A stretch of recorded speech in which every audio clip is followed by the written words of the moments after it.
There's a very specific kind of guilt that comes when your life is going really well and people around you are struggling, even if it's not overt or over the top. What can tend to happen is you start dimming your joy, editing your truth, or acting like things aren't going as good as they really actually are, just so that you don't make anybody else uncomfortable. I want to say this isn't humility. This is not gratitude. It's a nervous system response. So when you start doing better financially, emotionally, relationally, you start manifesting more, calling in opportunities and better circumstances and love and abundance and all of the things, you start to feel more peaceful and you have a greater sense of safety and you're not forcing or striving anymore. And at the same time, you might have friends that are stressed. You might have family members that are struggling, other people around you that are in survival mode. And this is especially true right now, where we're in the holiday season, which is stressful for the best of us.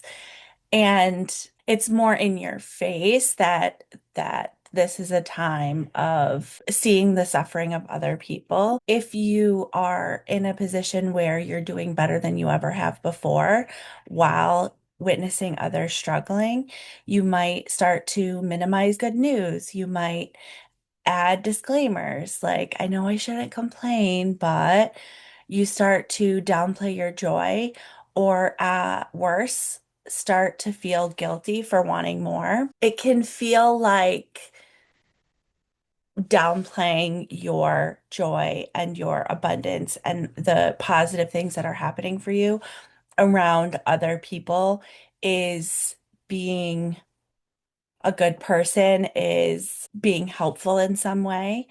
And it's not, it's truly not. And that's why I'm creating this video today because it's really important that you hear this.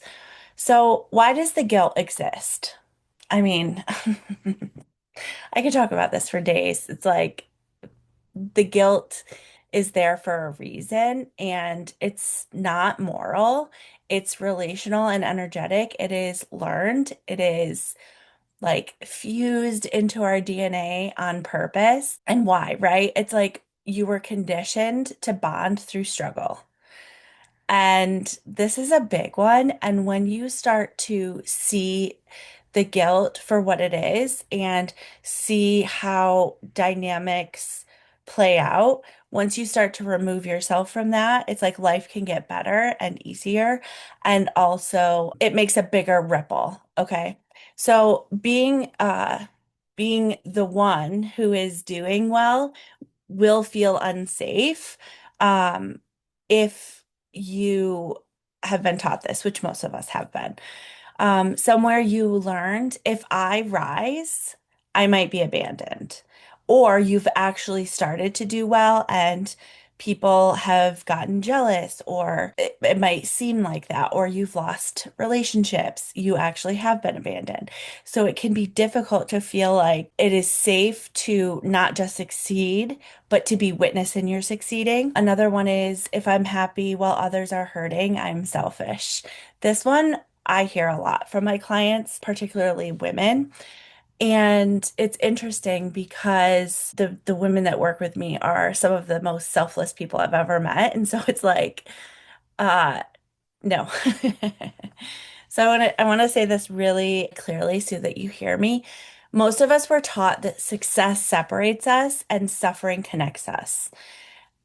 I'm going to say this again. Most of us were taught that success separates us and suffering connects us. That it's like that. It's like the saying, misery loves company, but it's like so ingrained in our culture that I'm seeing flashes of like I've never done this, so but like you see it a lot in TV where it's like after work stopping at the bar to drink so that you can commiserate about how shitty life is.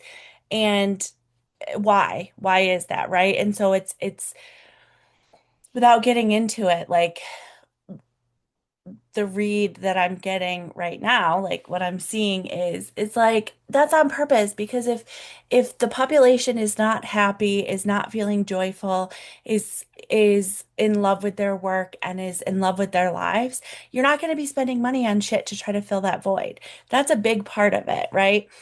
Um, and so when you start to pull yourself out of that dynamic, out of that paradigm, it will feel uncomfortable. There's no way around that. It will feel uncomfortable. You will have people looking at you like, who does she think she is? And I'm not saying that those things are not true. What I'm saying is you have a choice here.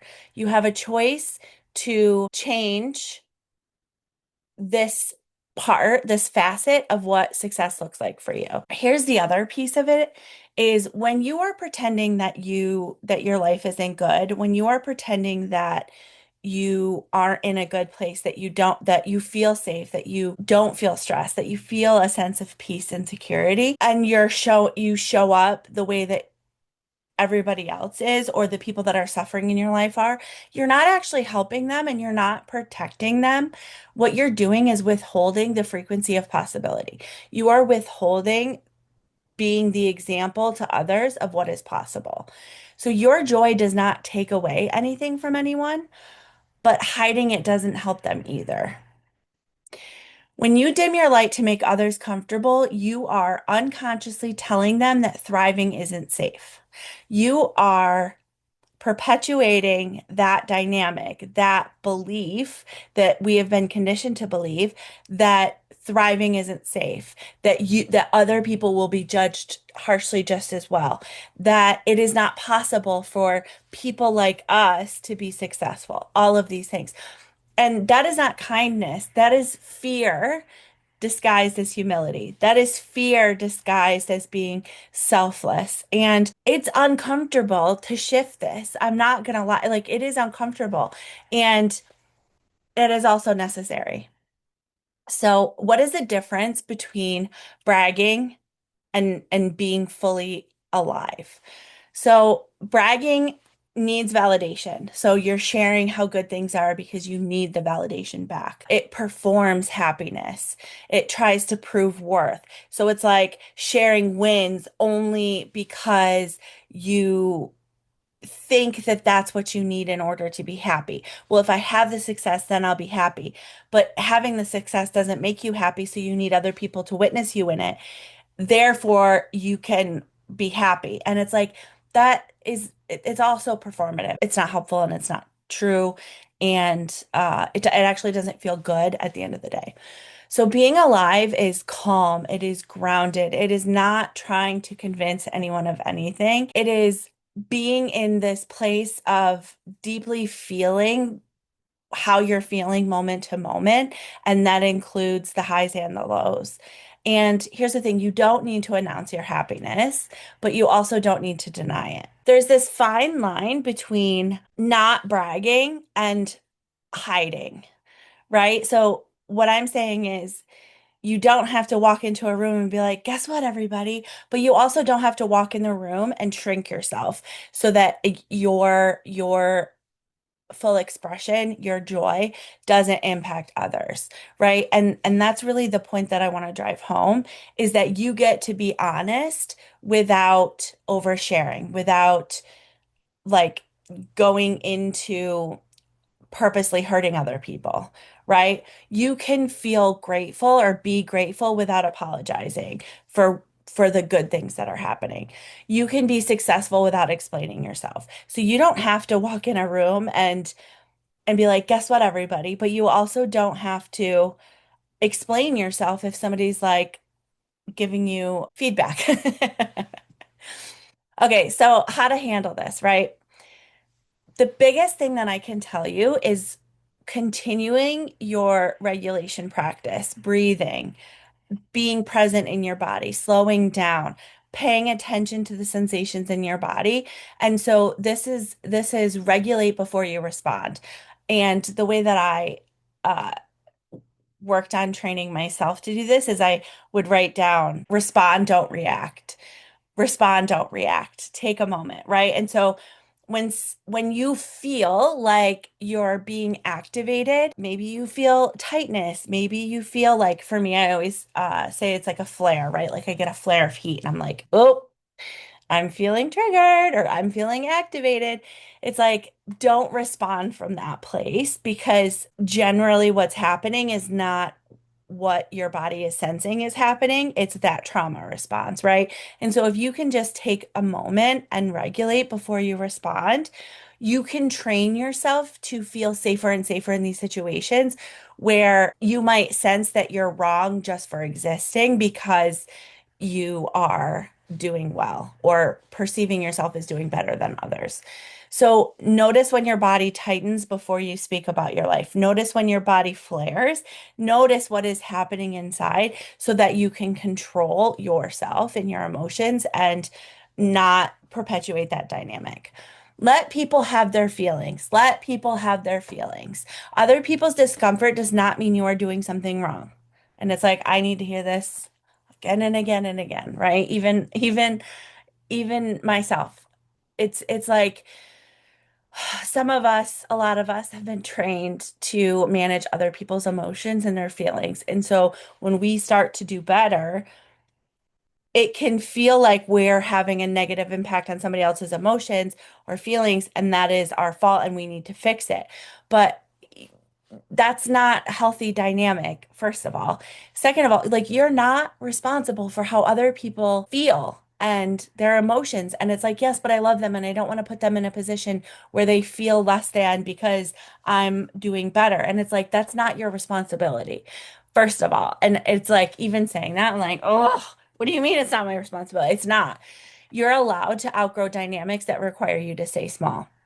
That does not mean that you have to cut people out of your life. That means you don't have to play along with the old rules anymore. It does not do them any actual good for you to slip into controlling and managing the emotions of other people's reaction to your success. It does not, because you're not showing them what is possible.